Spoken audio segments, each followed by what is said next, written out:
4 books we've read that we think every Christian couple needs to read. And once again, we'll do 2 for married couples and 2 for dating couples. And so, Gloria, I'll start and I'll take over from there. Right. The first book is for married. Lies couples believe. Honestly speaking, so this book we came across this book because when we're dating, we did a relationship devotional or YouVersion together, and it was from this book. So we're like, these are very interesting things in this devotional. Let's get the book and dive deeper.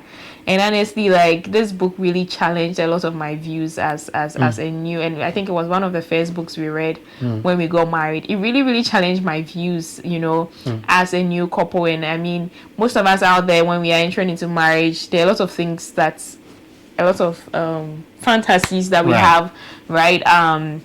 Like marriage is supposed to make me happy and all of that. But this book really taught me that being in a marriage is the real Christianity, like and so it was really an interesting book. Honestly, I don't want to even talk much about the good things you get in out there. There are lots of lies we are believing, and they are very realistic lies that they put out there, and I fought with this book so much because there are some of the things I'm like, I don't think I agree with this. Then they'll give you a scripture and you're like, okay, and all of that. So if you're a couple out there and you've not read this book, I think you should get it. It's good. It's amazing. It will transform your marriage. Yeah. Absolutely. No, that's a good book, like you said.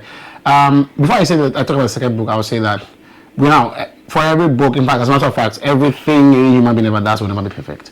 Even the books I've written are not perfect, and even if what you're saying is not perfect, right? And so you may find some things in any kind of book anybody will recommend ever on this earth that you may not agree with, that's fine. Right. You want to pick out, as long as it's very biblically sound, you want to pick out the lessons you can pick out from it and move on from there. So, I mean, you may see some things in, not just, I'm not just saying this book person, but just in general, that you may not agree, and that's fine. But at least in general, these were very great books that really blessed us. So, the second book will be The 7 Principles for Making Marriage Work by John Gottman. And I think there's another person that also wrote with him.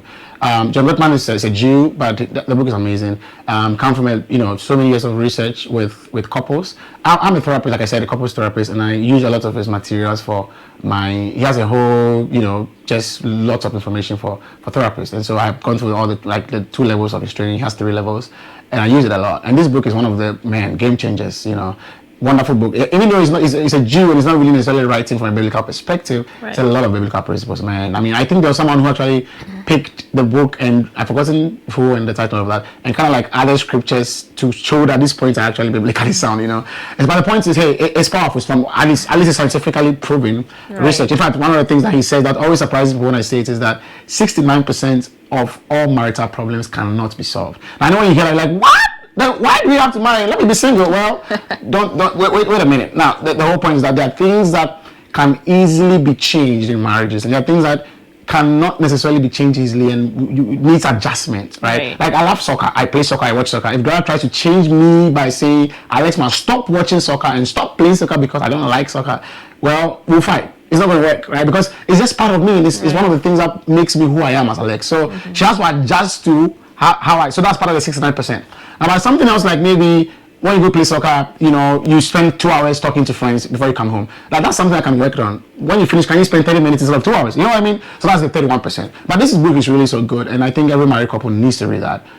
Even if you're not married, you're preparing to get married, it's a good book to read to actually prepare yourself for a good marriage, ahead. So that will be my second book, and also that will be our second book recommendation for the married couple. So now let's go to the books for the dating couples. Honestly speaking, this book called The Things I Wish I Had Known Before Marriage by Gary Chapman is so good, and I think that this is a book that every dating couple should read before they enter into the marriage, because it brings up so many conversations that you probably will not think of having before getting married, like roles in a marriage and all of those things. And I remember Alex and I reading a book and discussing certain things, and there are certain things I told Alex are my pet peeves and he never thought about it. It's like, why should this be an issue for you, And it's all because of our upbringing and what we all both experience in our homes and everything. These are things you don't even think of, like, oh, this is going to be an issue, or this probably is going to be like,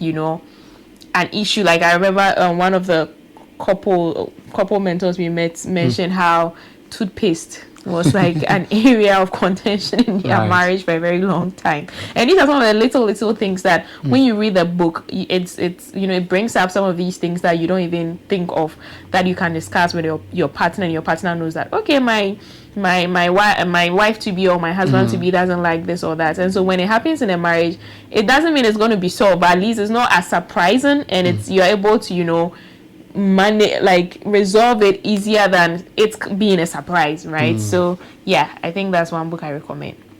Absolutely. And the last one will be The Spirit Control Temperament by Tim LaHaye. I think it's a very great book for the most part, because sometimes we don't, like I mentioned this, a lot of our family upbringing, we don't even realize how much that impacts who we are, right? Whether that was a father or not, whether your father was a prayer person or not, like all those things goes how your parents' marriage was, were they arguing a lot in front of you, were they not, were they screaming, like, and as we do premarital coaching for a lot of people now, by the grace of God, man, even now, like I said, we've seen a lot of like, man, what's that? Well, family, right? So it's a big thing. So temperament is a big thing. Another way of putting it is the personalities, right. And so sometimes the way your partner views the world is not how you view it. For the most part, that's what's going to happen. So just learning about, so the reason why I recommend this book specifically is because it talks about the temperament and how we are all different. I mean, in America, I know a lot of people talk about things like the Enneagram. I don't know much about the Enneagram, but I know it's one of those personality things that people talk about. Enneagram 1, Enneagram 8, I don't know much about that though, but there are different things you can talk about. But this is a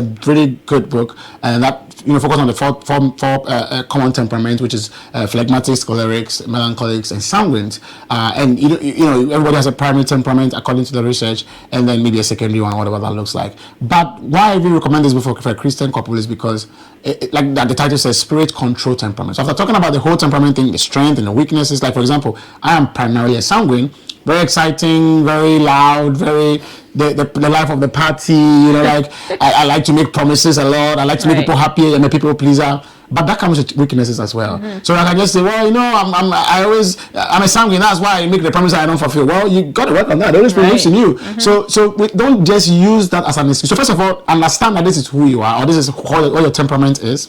However, also know that the Holy Spirit lives in you. Right. And because He lives in you, He's able to transform you. Remember, He's transforming us to become like Christ. Romans 8:29, 2 Corinthians 3:18. As we keep looking, we become more and more like Jesus. First John 2:6, I believe it says that we must live if we claim to live in Jesus, we must live like He did. So we want to be like Jesus. Of course, we can never be like Jesus 100%, but we are working towards that until Christ calls us or He comes back. And so in that context, the Spirit of God lives in you and is going to help you. But it's helpful to understand that, well, Gloria is someone who is more ambiverted, which is like she's not an introvert, she's not an extrovert, she's like in the middle. It depends on the circumstance, but she's more leaning more towards introversion. I am more extroverted, and those comes with preferences, comes with interests, comes with desires, that when you understand it actually helps you to prevent a lot of arguments and stuff like that. So that'll be our second book recommendation for a dating couple, or maybe singles, but also this is also the last of the 4 books that we have in mind. So at this point, and by the way, mention. Oh yeah, we have a special mention.